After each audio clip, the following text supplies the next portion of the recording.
माननीय मुख्यमंत्री जी का अभी जो बयान आया है वो हमारा संगठन और हमारा जो साझा मंच है उसका स्वागत करता है। लेकिन माननीय मुख्यमंत्री जी को जो बताया गया अधिकारियों के द्वारा वो उनको गलत जानकारी दिया गया है। हम लोग जो है युक्तिकरण का विरोध नहीं कर रहे हैं। जो 2008 का सेटअप है उसमें छेड़छाड़ किया जा रहा है।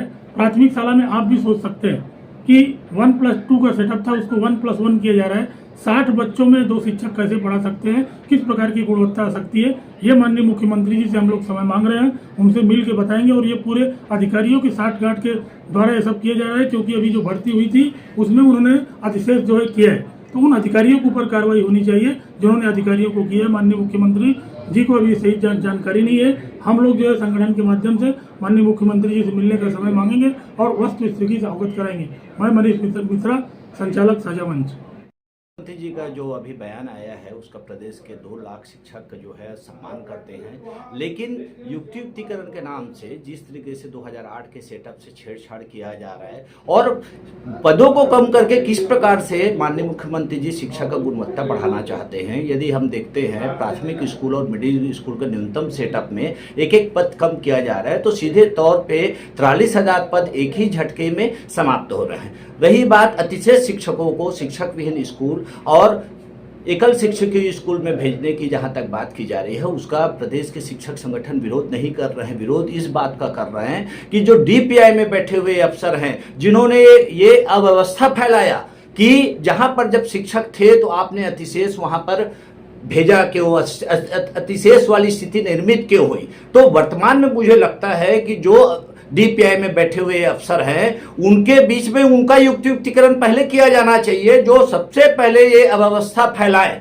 माननीय मुख्यमंत्री जी से निवेदन है कि हमने जो सुझाव दिया है उस पर एक बार चिंतन मंथन कर ले, विचार कर ले। उसके बाद में यदि प्रदेश में युक्तिकरण की प्रक्रिया अपनाई जाती है तो उसका प्रदेश के कोई शिक्षक संगठन विरोध नहीं कर रहे हैं। साथ ही साथ दूसरा विषय, एक महत्वपूर्ण विषय ये है, यदि प्रदेश में समस्त पदोन्नति को कर दिया जाए जो लंबित है और हजारों की संख्या में पदोन्नति है, उसके बाद में अतिशेष की समस्या यूं ही समाप्त हो जाएगी। तो हम माननीय मुख्यमंत्री जी से विनम्र निवेदन करना चाहते हैं कि पदों को कम करके शिक्षा की गुणवत्ता को नहीं बढ़ाया जा सकता, पदों को बढ़ाकर ही शिक्षा की गुणवत्ता को बढ़ाया जा सकता है। और डीपीआई स्तर के जो अधिकारी जो हैं, मंत्रालय स्तर के अधिकारी जो हैं, माननीय मुख्यमंत्री जी को गुमराह कर रहे हैं, ये वही अधिकारी हैं जिन्होंने पूरे प्रदेश में अव्यवस्था फैलाया हुआ है कि जब वहां पर शिक्षक पहले से थे तो अतिशेष वाली स्थिति निर्मित करने वाले दोषी अधिकारियों के ऊपर कठोर कार्रवाई की जाए। और इस मांग को लेकर कल 28